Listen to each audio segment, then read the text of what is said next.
عالم دین کی شان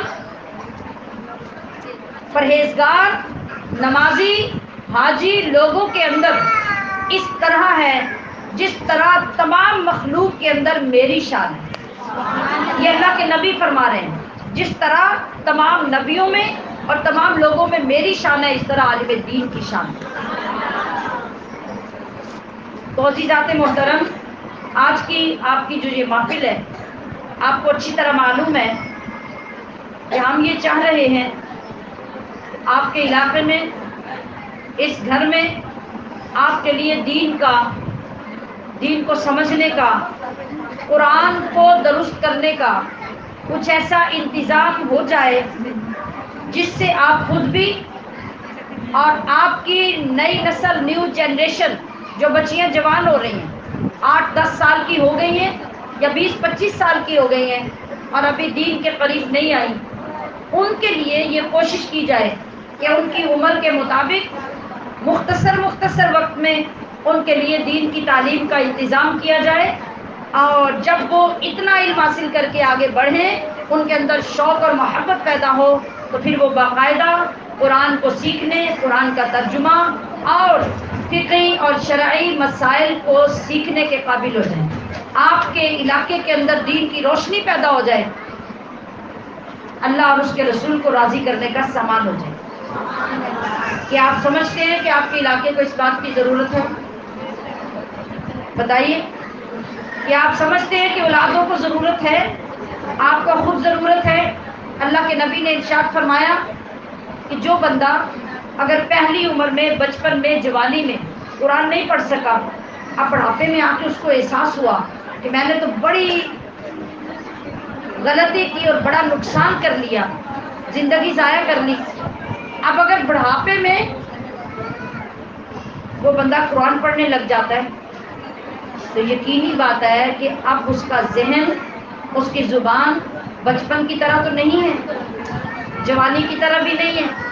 جوانی میں اگر 2 بار 4 بار ایک بات بتانے سے یاد ہو جاتی تھی، آپ 20 بار بتانے سے بھی یاد نہیں ہوتی. پھر وہ کوشش کرتا ہے تو اس سے لفظ بھی ٹیڑھے میڑھے ادا ہوتے ہیں. وہ زیادہ کوشش کرتا ہے.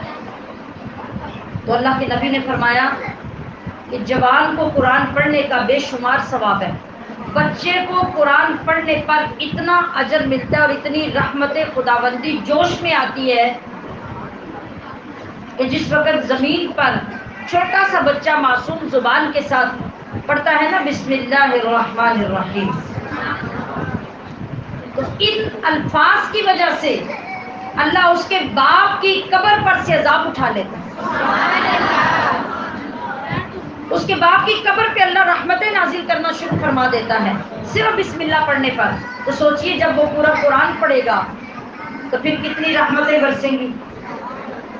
اچھا، اب فرمایا کیا جا رہا ہے، سمجھنا کیا ہے کہ بچپن میں معصوم زبان کے ساتھ بچہ پڑھے تو اس کو اتنا اجر و ثواب ملے. جب وہ جوان ہو جائے پھر وہ پڑھے، پھر اللہ کریم اس کو اور زیادہ ثواب عطا فرمائے.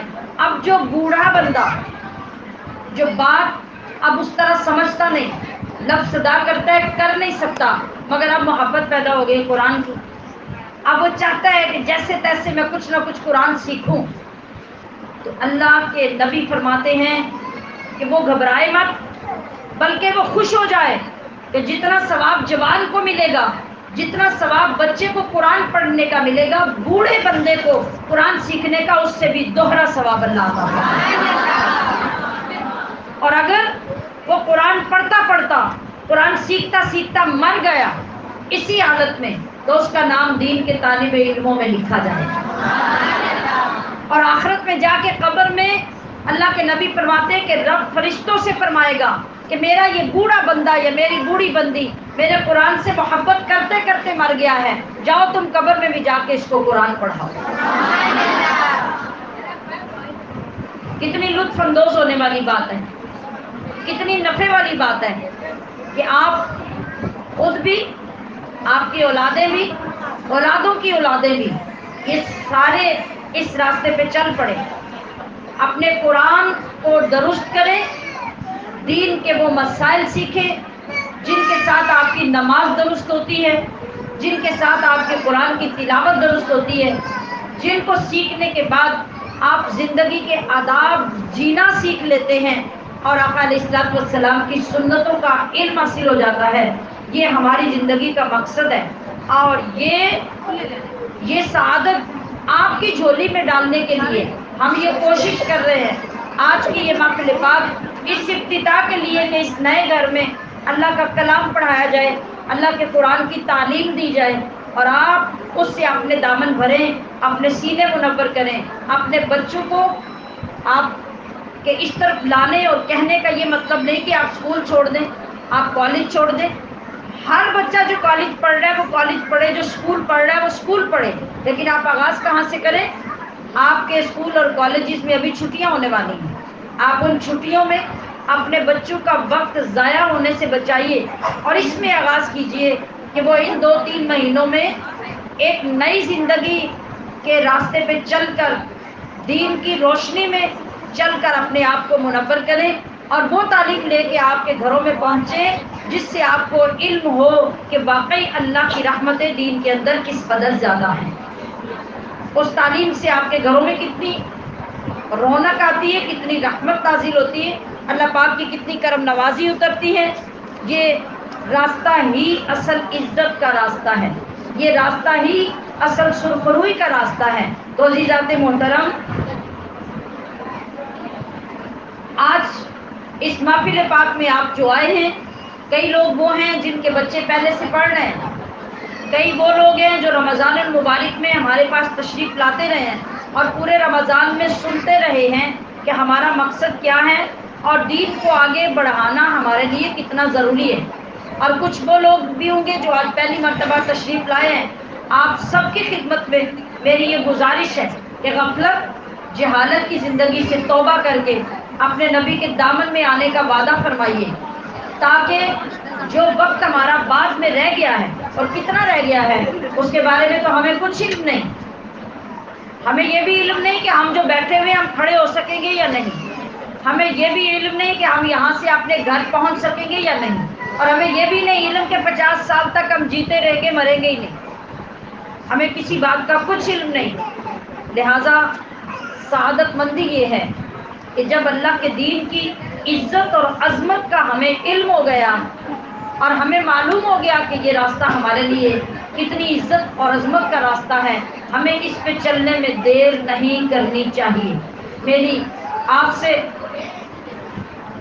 یہ التماس بھی ہے اور آپ کے لیے اللہ کی بارگاہ میں یہ دعا بھی ہے کہ اللہ رب العزت آپ لوگوں کو اس راستے کی محبت عطا فرمائے، بار بار ان محافل میں بیٹھے، بار بار اپنے قرآن سے محبت کا سبق سیکھیں، اللہ کے نبی سے محبت کرنا اور آپ کی سنتوں پہ عمل کرنا سیکھیں، اور اس علاقے میں آپ کو جمع کرنے کے لیے اور یہاں سے رمضان میں ہر روز گجرات لے جانے کے لیے ماشاءاللہ ہماری عزیزات رضانہ چودھری صاحبہ اور عفرت طاہرہ صاحبہ، ان لوگوں نے جو آپ سے محبت کا اظہار کیا، آپ کی ذمہ داری کو اٹھایا اور آج اسی کام کو آگے بڑھانے کے لیے یہاں اس محفل پاک کا انعقاد کیا، تو میری دلی دعا ہے کہ اللہ رب العزت ان کو محبت عطا فرمائے، ان کو کامیابی عطا کرے، اور آپ سب لوگوں کو اس کام کی قدر و منزلت سمجھتے ہوئے قدم بڑھانے کی توفیق عطا فرمائے، اور ایک وقت ایسا آ جائے انشاءاللہ العزیز کہ آپ کے گاؤں کا ہر بچہ، ہر بندہ رمضان میں آپ کو یاد ہوگا کہ میں نے ایک بات سنائی تھی، نبی علیہ الصلوۃ والسلام نے سورہ ملک کی فضیلت بتاتے ہوئے ارشاد فرمایا کہ میرا دل چاہتا ہے کہ ہر بندہ مدینے کا سورہ ملک کو یاد کر لے اور رات سونے سے پہلے سورہ ملک پڑھا کرے، تو مدینہ میں کوئی بچہ، کوئی بچی، کوئی بوڑھا باقی نہیں بچا جس نے فوراً سورہ ملک کو یاد کر کے اپنا وظیفہ نہ بنا دیا۔ آج اس محبت کا ثبوت دینے کی ضرورت ہے کہ ہم بھی قرآن سے محبت کریں اور اس محبت کے ساتھ اپنا محبت کا سفر، دین کا سفر شروع کریں۔ اللہ کریم آپ کو اس میں کامیابی اور کامرانی سے ہمکنار فرمائے۔ اللہ کریم آپ سب کا آنا اپنی بارگاہ میں قبول کرے اور ان عزیزات کو استقامت، ثابت قدمی، شفقت، محبت اور اخلاص کے ساتھ دین کی خدمت کرنے کی توفیق عطا فرما. وما علیہ الا البلاغ المبین.